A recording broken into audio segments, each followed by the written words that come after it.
Hello and welcome to the Full Tilt Throwback podcast. I'm your host, Big Chris. Joining me this week is the FTW Heavyweight Champion and the MEW Northeast Champion, Thomas Blood. Hello. So thanks for joining us, Thomas. Especially today, busy day today, show day. Got a title defense. So I'm glad you took this time out. So just before we get started, we'll just go through a little bit of what the actual podcast is.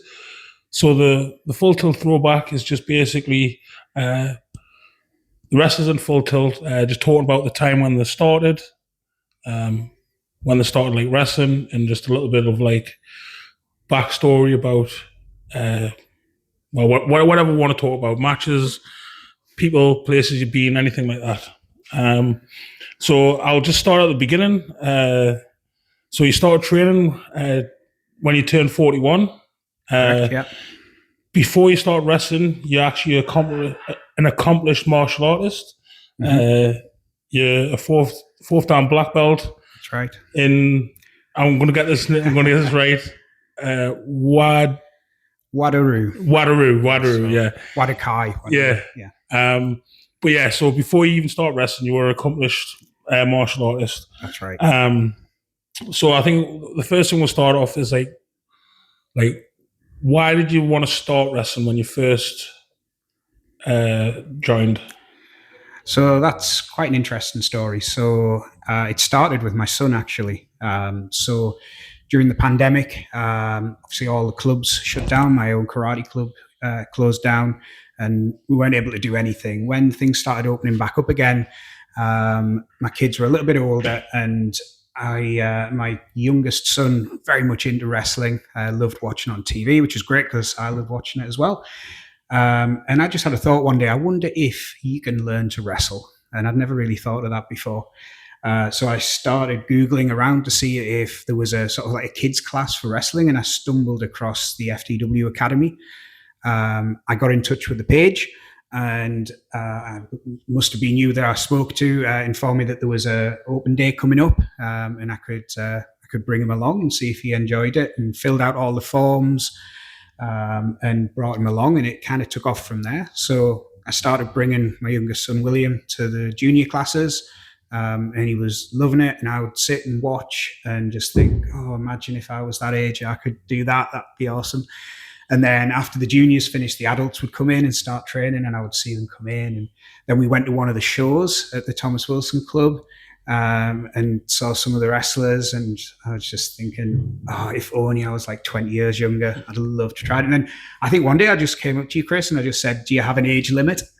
And you said, no, but it does hurt. Yeah. Well, I mean, like when you first come, the first thing that comes in my head is like, William doesn't want to wrestle. Like Thomas wants to wrestle.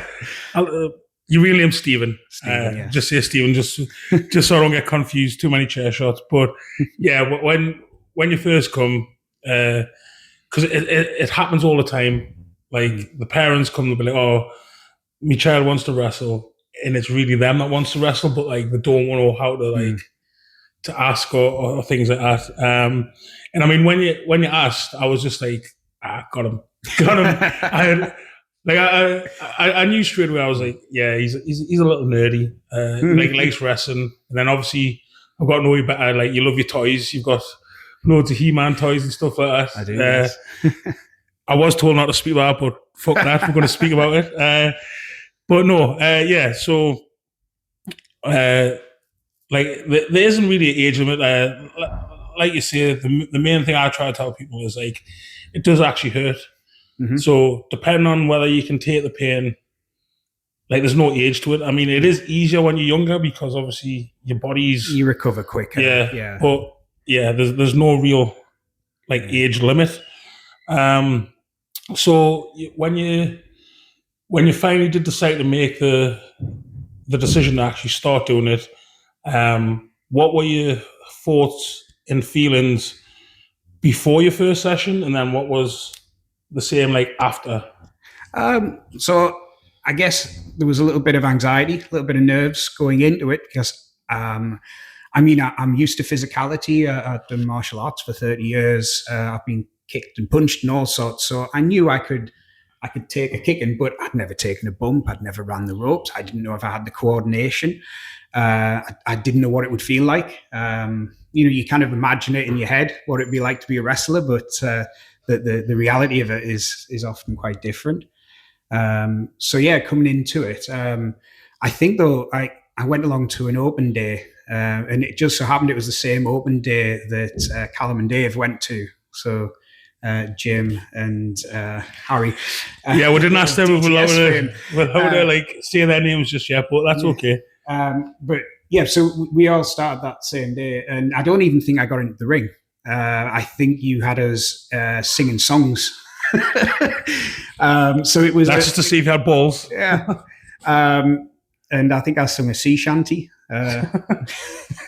See, that straight away I was like, yeah, nerd, definite nerd. So I think it wasn't until my second lesson that I actually got in a ring, and then I think I ended up getting into a rumble. I think my very first lesson we did an impromptu Royal Rumble because we've been learning ring outs. Yeah. So I mean, like, what did you feel like after you finished? Like, obviously, you were definitely sore. Yeah, I was a little sore, but I was quite excited to come back and get going. You know, I definitely felt like I'd made the right decision, but I didn't come into it with any preconceptions, any notions of what I wanted to do. I wasn't coming in thinking I want to make it big. I want to end up on AEW, WWE, or anything like that. It was literally a bucket list for me. It was take a bump, run the ropes. If that's all I ever do, I'm happy because I've experienced it. I've done something, and I've continued my career in wrestling that way. I've never gone with any great ambition beyond just an experience and doing as much as I can whilst I'm still physically able to do it. I've just come back from a tour of Wales. I've done 3 shows in 3 days in Wales, and I took that opportunity because it's an experience I might never get again. I didn't do it to try and progress my professional wrestling career or to achieve something or for the money. I did it for the experience. And I mean, like, I think this is the thing what like a lot of people say is to say like wrestling, the experience is not just like obviously performing in front of the crowd, but it's like the traveling, getting to meet different people. Just I would say as well as like sometimes the maddest connections come from like meeting someone in wrestling and like all of a sudden like, they'll be like, oh, well, I work here, and, and it just leads to something else.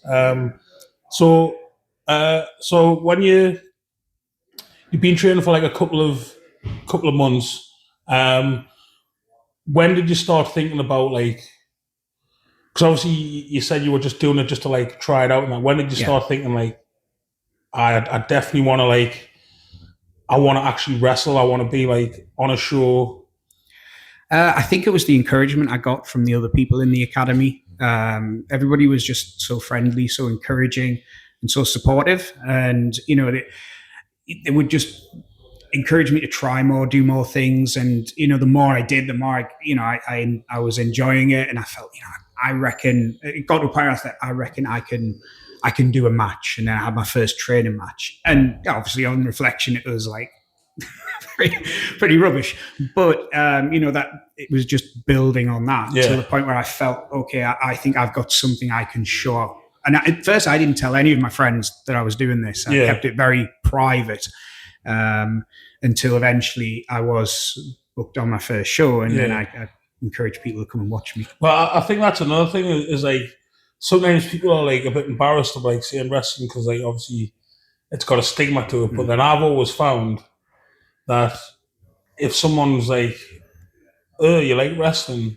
Like, isn't that just for kids, or isn't that fake?"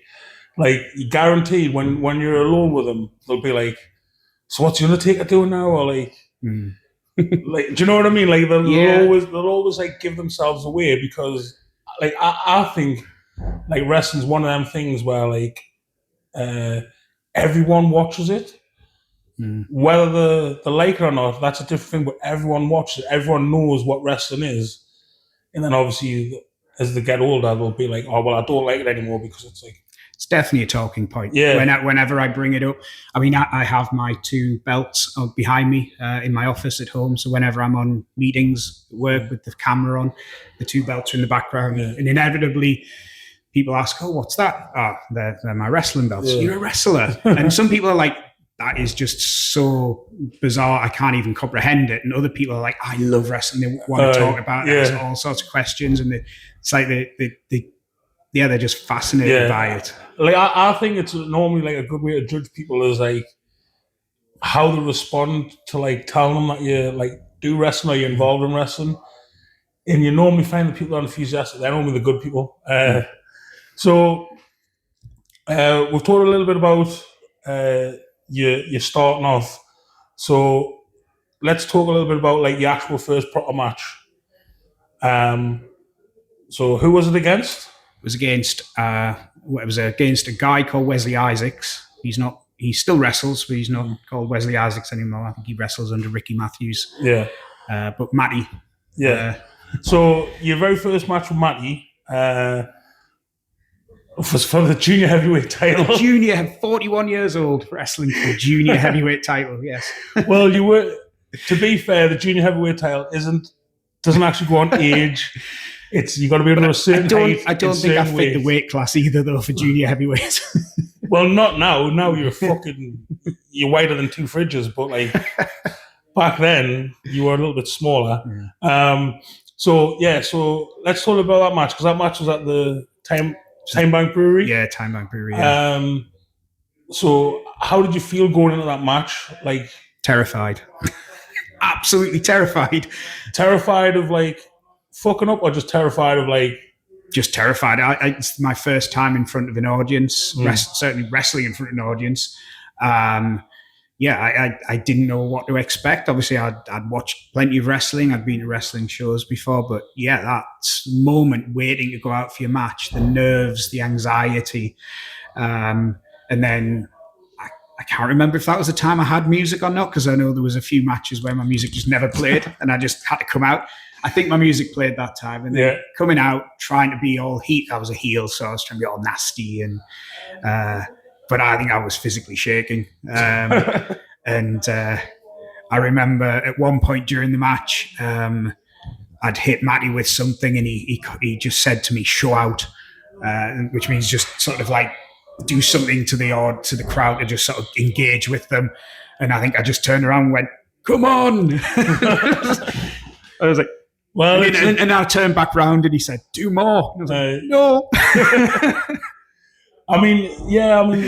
The first match is normally like, it is intimidating, but like, I always try and put someone with someone that can like carry them, but also like help them out. And like Matty, he is a good wrestler, and he's one of them type wrestlers as well that like sort of doesn't mind like helping the other person, and maybe making himself look like less to make the other person look more, if you get what I mean. He bumped like a champ for me in that match. I was chucking him around with Germans and all sorts, and he took it. I mean, I think he took 2 or 3 spine busters at the end, because I think we had it planned. So at the end of the match, he obviously won, retained his title. He goes to shake my hand, and I hit him with a load of spine busters, and then you come in to do the save, and then I clock you or something, which then set up the next match. But yeah, he bumped like a champ. He really had his working boots on that day, so I really appreciate that. I'd love to wrestle him again now, because we've both gone on to bigger and better things since then. Well, I mean, like, again, when it comes to wrestling, like, this is what a lot of people like don't understand. It's just like, you can be like the very best, and like know all the moves, but unless you're helping the other guy out and helping them look good, it doesn't help. You need both people to go in there and be like, right, we're going to like make something, rather than just be like, oh, I'm just going to make something for myself. 100%. So you talk about a little bit about like after that match setting up something with me.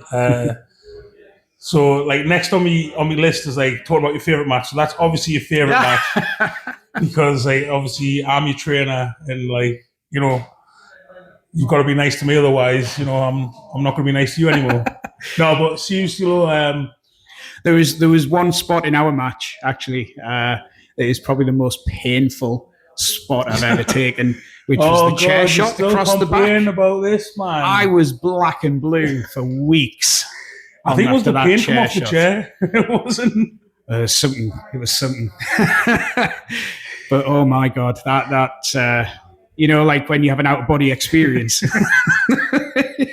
Well, to be fair, I did get it back when I told Lee Thomas to kick me as hard as he could. And then that's your fault. then I realised that these guys asked the black belt to kick you as hard as he could. Yeah, I shouldn't have done that. Like a week later, I still couldn't sit up properly. But no, so I mean, like out of all the matches you've had so far in FTW, I mean, like. What one would be your favourite, if you have a favourite? Oh, that's a really difficult question. So I would say I don't have a favourite. I have a few matches that have been my favourite matches. So my first one was probably the tag team match I had where I was tagging with my son Thomas, who's wrestles as Drogo Blood, against Callum and Dave. So the DTS for the tag titles. We actually had two matches. I think our second one was probably my favorite. That was at the charity show we did. Yeah. We had quite a long, I think we had quite a long match. It was 20-25 minutes. We had a lot of silly spots in there, and we had time to plan and really sort of make it as good as we could. And because we'd trained together, we knew each other's move sets. We could kind of really work for each other and make it as good as it could be. Other matches I've had, my match with Lou, which was like a Christmas-themed street fight. Oh. That was great fun. I know there was a point in that which I try not to remember, but I loved that match. I can just remember jumping in the ring, and I didn't know what I was seeing on the floor. I just went, "What the fuck is that?" So yeah, for context, I took 3 German suplexes off Lou. And Lou is a fantastic worker, but when somebody the size of Lou grabs you around your waist and go and huffs you over his head 3 times in a row, that caused the contents of my stomach to rise. And by the third one, I couldn't hold it in, and I had to roll to the side and empty the contents of my stomach. Fortunately, it was right at the end of the match. Yeah. Well, I'm just glad that like Louise was there clean up, because I was not touching that. I was like that's a step too far for me. She still reminds me. Like I don't mind blood, but even then, that's something else we've got to talk about. Well, my other one more match I wanted to mention, which was quite recently. I had a 4-way match with Lou, Lucid, Luke, and JJ Hall, Max, and that was an interesting one because I pretty much took the lead in planning that match, which was quite an experience for me, and I was really pleased with how that match turned out. That match is on YouTube, by the way, if you want to go and watch it. Full Tilt Wrestling Events. Just get that in there before. But no, so obviously, so that 4-way match, well, that was a really good match. Let's talk about.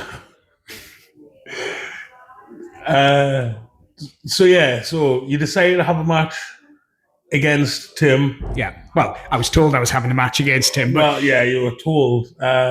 So obviously Tim's a deathmatch wrestler. Yeah. Just a general. Well, he won't mind me saying this, big cunt. So like a lot of stuff he does is like very, very. I would say snug, very like, and you were like a 20 on the meter scale. So if I can set the scene, I had a match. I was defending my heavyweight title. I think it was my second defense. I defended it against Kemper in the match, and then I think this was my second title defense against Tim. Now Tim's a legend in the Northeast. A legend in the UK. So, that's a big match for me, being able to wrestle someone like Tim. However, I was wrestling him on a show called the Alpha Prime Tournament. So I'm defending the heavyweight title on a show named after another belt. So it wasn't going to be I knew it wasn't going to be the main event. Yeah. So I think we were the main event of the first half. We were like at the end of the first half. And I just thought, we need something to make this stand out, because we've got a tournament going on, lots of big spots, a big tournament to decide who takes home the Alpha Prime title. How are we going to make our match stand out in that? And I think it was Tim actually said, what do you think Chris would let me get colour? And I said, well, actually, Tim, I was wondering if I could get a bit of colour. And he's like, yeah, man. Yeah, if you want to do that, you do that. So I was like, great. So obviously I okayed that with you. And I think it was only a couple of people knew. I definitely didn't tell my wife. Yeah, that was a big mistake. Yeah, I got it. Yeah, I fell for that. So I asked Lou for some advice on creating a gig, and I don't hope I'm not drawing the curtain back too far now. But we came out for our match, and as soon as I got in the ring, the ref came up to me and went, "You're going to have to change your match because the boards have shifted on the ring, so you can't bump in the ring." And we're like, crap. Okay, well, we're just going to have to call this on the fly. So we pretty much started in the ring, went straight to the outside and did most of our stuff on the outside. And it was mostly heat. I mean, when you work with Tim, you're basically just taking a lot of chops and a lot of strikes, heavy strikes. But it was great. Like, Tim was a dream to work with, just led me through the match. And then we got to the spot where I was going to get some colour. I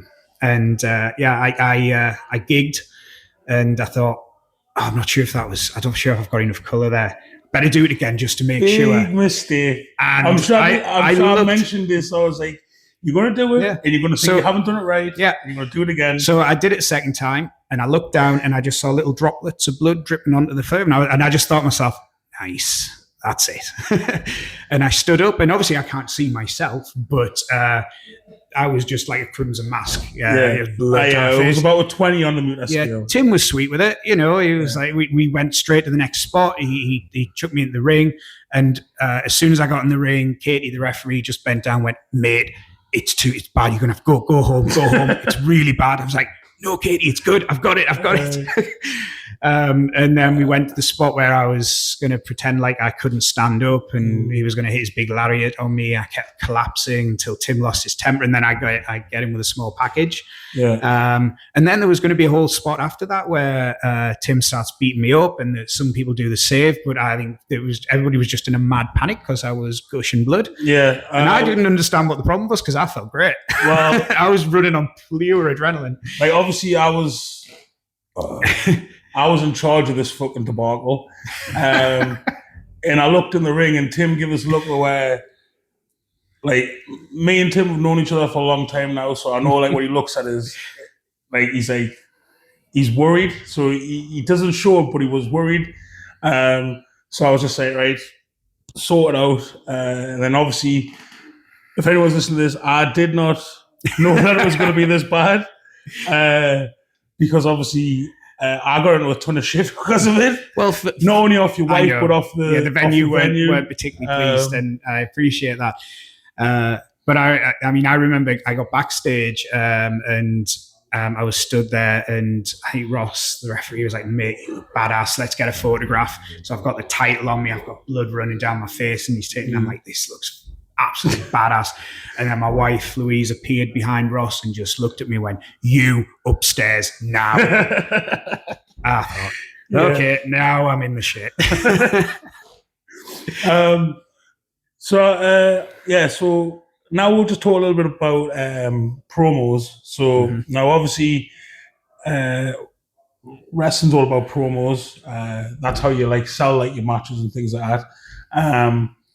But also go back to, like, one of the reasons why on people's first day I make them sing is because I want to see, like, how confident they are to obviously perform in front of other people, but also to see if anyone's got, like, a little, like, entertainer in them, because you ask some people to sing a song, they'll just sing a song, they won't do anything. Yeah, like a nursery rhyme or something. Sing a song, they'll sing, like, one of the favorite songs, they'll put, like, all the emotions into it. So, like, that's, like, a good gauge of whether, like, someone's got like a little bit of entertainment in them. I think a key element in wrestling, particularly in the type of wrestling we do in local shows and things like that, is you've got to be comfortable making a fool of yourself and looking stupid, because you spend most of your time. I mean, we go out semi-naked in front of people and prance around, so you've got to be comfortable making a fool of yourself. So, when in regards to promos, I mean, like, how do you feel about doing promos? Like, because obviously before you won the title, we've done like a few promos. And my favorite one is where you break the bricks. Yeah, that was good. But that was all real. So if you go and watch it, some people have said to us that it was fake, and I was like, no, you didn't see the state of his fucking knuckles after it. Yeah, right. That was a concrete curb. I punched through it. Yeah. So I mean, like, do you enjoy promos? Like, do you like getting that creative side out? Because again, you know, like the character you play is more like a badass, like arse kicker and that. But like again, you see in wrestling, you've got to like not only be able to make fun of yourself, but also like have a laugh. Because again, no one wants to see like super serial guy.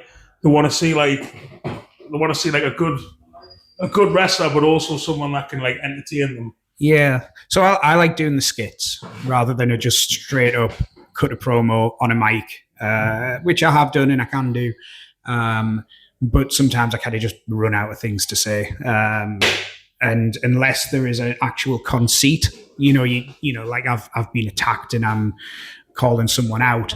If I'm just sort of just trying to think of stuff to say, it can be a little bit dull. But I love doing the little comedy skits that I've done, particularly the ones I've done with Callum and Dave. Yeah. Where we've done a variety of stuff. Like you know, there was an autograph skit we did with Barrett, which was really funny. I mean, that's on YouTube Shorts. That's been viewed quite a few times. Yeah, the one with McKenna and the knife. Yes, the sword and just daft stuff. I mean, Callum's the really creative one. He's the one that comes up with a lot of these ideas, and I tend to play the sort of angry guy. His head's going to swell now because you said this. We're not going to hear the end of this now. So we're getting told that we need to like sort of wrap this up now, because obviously we've got a show to start in like an hour's time. So just one final thing before we go. Now, obviously, you're the heavyweight champion, so for you, bookings probably went the right way. But I mean, is there anything in like your FTW career where, you know, you have the opportunity to like change and do whatever you want, or face someone that you haven't faced? Is there something like you would like to, you know, put out there that maybe the wrestling gods will? I've been incredibly fortunate in the opportunities I've had since I've come here, and I've faced people like Tim, people like Kemper, you know, people who are almost internationally known. So, you know, I have been incredibly lucky. I've wrestled Lou a few times as well, which has been fantastic. I don't really have anybody on a bucket list that I would love to face. Obviously, there's a lot of people that I would like to face. I've just spent 3 days wrestling Slim Jim Brennan in Wales. Had a fantastic time doing that. I think it'd be great if we could get him into FTW. I could have a great match with him or with anybody else on the roster.